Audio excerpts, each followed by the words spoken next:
Bees were living in this stack of theater equipment, and I was called to remove them. The homeowner was a local drama teacher, and the bees moved into these pieces of stage being stored in the backyard. You can see how the bees were using this rotted out hole as the entrance to their hive. And after the stage pieces were disassembled, I got my first good look at the hive, and it was just beautiful. I could tell from all the fresh comb that it didn't look like the bees had been here for too long, but they were very active. And while there were a lot of bees flying around, they were not aggressive or trying to sting me at all. So I set the new hive as close to the stage as possible. I thought this would help the bees get into it a bit more easily when they were ready for it. But first, I would have to get most of the comb and the colony and hopefully the queen into the new hive, so I got to work. I knew that I would have to take extra care when working with this hive. The beeswax comb was so soft and delicate, and I wanted to keep it all as intact as possible. So I did my best to hold the comb together as I removed the first piece of the hive. This piece had some food on it, so I took a moment to look for the queen, but I didn't see her. So I put this piece into a frame of the new hive using rubber bands. Then I used my smoker to clear the bees from the next piece of comb that I needed to remove. This piece was just as soft and flimsy as the first, and it broke in half as I grabbed it. But the bees could still use everything inside of it, and they would even put it back together.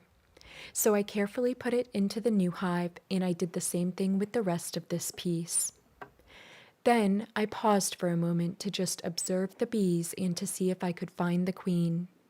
And that's when I saw one of my all-time favorite bee behaviors to see inside the hive. The bee in the center of all the other bees, who is shaking her abdomen and walking around in circles, is actually doing that to communicate with the other bees.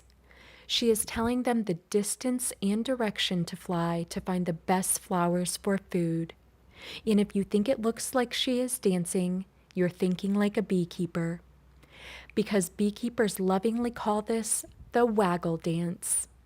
And it looked like these dancing bees were doing their job quite well because this hive had a wonderful supply of pollen. And while I could have sat there and just watched the bees all day, it was time to get back to work. This next piece of comb was full of worker brood, pollen, and nectar, and it was an essential part of the hive.